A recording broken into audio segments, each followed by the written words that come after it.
अस्सलाम वालेकुम नाज़रीन, मैं हूं आमना और आप देख रहे हैं सरेआम CID न्यूज़। खबर शामिल करते हैं टिब्बा सुल्तानपुर से, जहां से रिपोर्ट कर रहे हैं हमारे नुमाइंदा खसूसी मोहम्मद आमिर।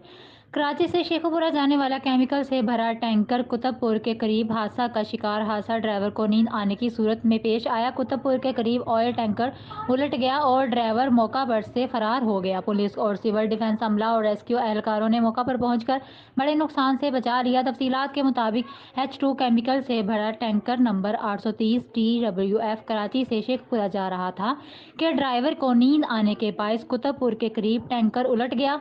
ड्राइवर मौका से फरार हो गया, जबकि लीकेज होने की वजह से H2 केमिकल काफी मिकदार में बह गया। इतला मिलते ही थाना टिब्बा सुल्तानपुर के SHO चौधरी मोहम्मद अशरफ, ASI चौधरी याकूब गुल नफरी के हमरा रेस्क्यू एहलकारों 1122 की टीम और सिविल डिफेंस ऑफिसर वेआड़ी अकरम शहजाद मौका पर पहुंच गए।